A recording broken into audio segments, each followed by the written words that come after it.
Moskva Bravo 2023 eng mıқты YouTube blogeri Rahmatov Talantbek. Assalamu alaikum hurmatli Moskvadan mekendештер. Амансыздарбы? Сиздер менен кайрадан эле Москва туугандар. Мына өзүңүздөр көрүп тургандай дагы бир ийгиликтерге жетиштик. Бул ийгиликтерге албетте сиздердин колдооңуздар менен, сиздердин лайкыңыздар менен, сиздердин комментарийлериңиздер менен ушул чоң ийгиликке жетиштик. Андыктан сиздерге жалпы эле биздин катталуучуларга чоң рахмат, чоң ыраазычылык билдиребиз туугандар. Кече күнү 5 январь күнү Москвада Bravo 2023 жылдын эң мыкты адамдарын тандоо болду. Ошол тандоо боюнча эң мыкты YouTube блогери деген сыйлыкты алдык, Кудай буйруса. Мындан кийин дагы ушул Москва сиздердин кызматыңыздарда. Андыктан бизди дайыма колдоп, лайктан басып, гүлдөн берип, комментарийден жазып, колдоп кетсеңиздер болот туугандар. Калоо тилектерди комментарий аркылуу кабыл алабыз.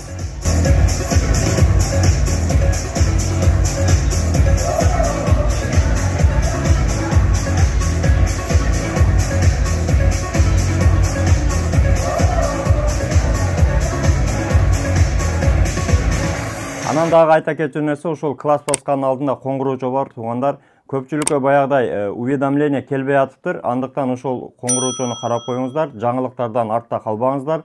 Өзүңүздөр билесиздер, Москвада мигранттар боюнча жаңылыктар биринчи болуп чыгат. Андыктан ошол коңгуроочуну дагы басып коюңуздар. Бүгүн күнгө 6 январь туугандар, ишемби, андыктан дем алышыңыздар ийгиликтүү өтсүн. Москвада погода жакшы, эшикте кар.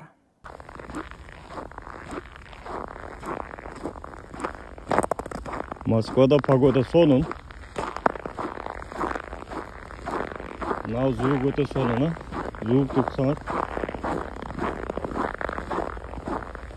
Сонун кылып кар жаап коюптур. Мындай эле карасаңар, настроениени түшүрөт турган ортодон чыга калып. Кечеги юристтердин чыгарган видеосу боюнча, юристтер менен болгон маектеги видео, баягы жаңы мыйзамдын кабыл алышы боюнча.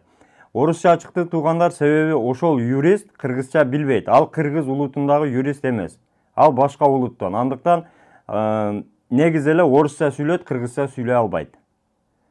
Анан деги эле комментарийлерде көбү жазып кетиптир, кыргызча сүйлөбөйсүңөр, кыргызча айтпайсыңар деп. Эми негизи Россиянын мамлекетинде жүргөндөн кийин жок дегенде ошол орусчаны кичине болсо да мыйзамдарын орусчадан кыргызчага аракет кылып которуп беребиз. Бирок көчөдө жүргөндө сөзсүз түрдө колдон келишинче орусчаны кичине үйрөнүп, орусчаны билип жүргөн жакшы, өзүңүздөргө эле пайдалуу болот. Себеби көчөдө эгерде полиция тоскон болсо, ал полиция менен кыргызча сүйлөбөйсүздөр.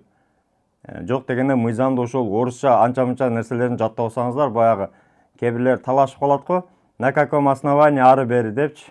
Ошондойдо кичине болсо да орусчага пайдасы тиет. Анан туугандар, ошол видеого сөзсүз 2000 лайк баскан болсоңуздар, кыргызчага которуп беремин дедик. Мен 2000 лайк болбосо керек деп ойлодум эле, себеби комментарийлерге карап көбү комментарий көп болуптурчу, эми лайкка караганда, себеби баягы эле кыргызча сүйлөбөйсүңбү, сага каяктагы лайк, эмнеге лайк үчүн иштеп атасыңбы деген.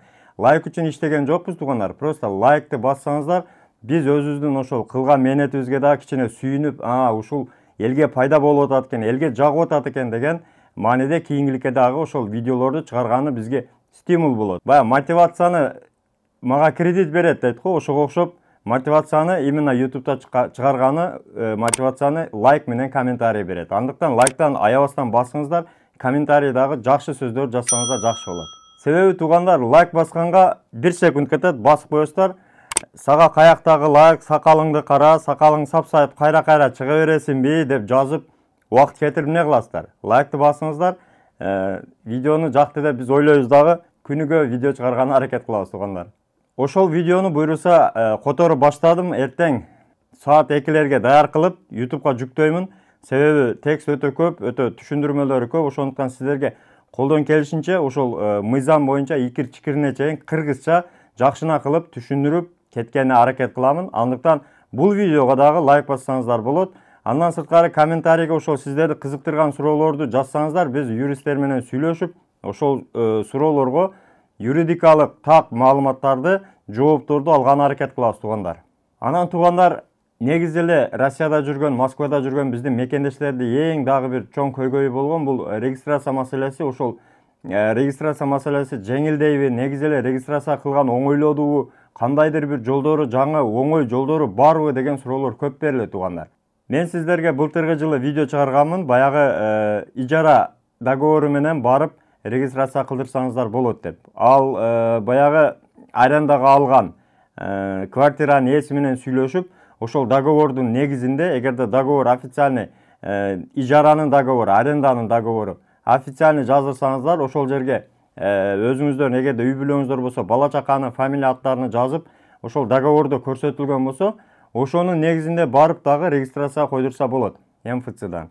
Же баягы өзүнүн личный кабинетине кирип, ошол договордун основания договора регистрация койдурсаңыздар болот. Бирок көп туугандар айтат, эми ал хозяин ынайт, ынабайт деп. Колдон келишинче ошол хозяин, хозяйкалар менен сүйлөшкөн аракет кылыңыздар. Себеби алар деле ошол ижараны бергенде балким кандайдыр бир ижара акысын көбүрөөк бересиздер, регистрациянын акчасын кошуп чыгарып бересиздер. Ошондой кылып договор кылсаңыздар, бул дагы ошол оңой жолдорунун бири туугандар. Ал эми баягы хостел, гостиницадан болгон регистрациялар боюнча дагы Кудайым буйруса чоң видео даярдайбыз. Кандай кылып койдурса болот, кантип, кандайдыр бир пайдалары барбы же кымбатка түшөбү, ошолорду толугу менен видео кылып чыгарабыз. Андыктан ошол түшүнбөгөн суроолор болсо, суроолоруңуздар болсо негизи эле комментарий жазып кетсеңиздер болот. Ошолорго карап териштирип, колдон келген маалыматты издеп таап беребиз туугандар. Анан негизи эле эгерде регистрация, таза регистрация издесеңиздер, биз баягы постоянно иштеп жүргөн бир эле номерди айтабыз. 8 936 111 79 11. Ошол жигиттер менен бир жылдан бери уже иштешип жатабыз. Регистрациялары таза, базадан жакшы чыгып атат. Андыктан ишеничтүү жигиттер. Анан баасы боюнча биз чындыгында билбейбиз. Ал көбү жазып атат, кымбаттап кетти, ары бери деп. Негизи эле сиздерге бир эскертүү туугандар. Арзан деп баягы Телеграмда өтө арзан кылган көп баягы объявлениялар бар. Авиа билет боюнча дагы арзан билеттер бар. Этият болуңуздар туугандар. Эгерде тааныбасаңыздар, которбоңуздар. Арзан билет, арзан регистрация деп алдангандар өтө көп. Андыктан жаттарга акча которбоңуздар. Эгерде билет боюнча эле, ошол билет боюнча эле дагы ишеничтүү билеттерди издесеңиздер, биз баягы эле Осман авианы сунуштайбыз. Бул компания дагы өзү негизи Москвада көп жылдан бери иштейт. Онлайн сатат, бирок ишеничтүү балдар. Эгерде миграционныйды жаңылатамын же чек арага барамын десеңиздер, анда Мухиддинге кайрылсаңыздар болот туугандар. Мухиддиндин номерин коюп коем, өздөрү жылуу жумшак алып барат. Документтериңиздерге жолдо жардам берет, кыйналбай жакшы барып келесиздер. Дагы эле айта кетемин туугандар, колдон келишинче лайкты басып, тууган урук менен бөлүшүп коюңуздар видео менен. Эртең буйруса ошол баягы мыйзамдын кыргызча бөлүгүнү сиздерге толугу менен икир-чикирине чейин айтып бергенге аракет кылабыз. Андыктан бөтөн жерде аман болуңуздар, өзүңүздөрдү жакшы карап, ден соолукту жакшы караңыздар. Комментарийлер үчүн дагы бир жолу рахмат, лайктар үчүн дагы бир жолу рахмат.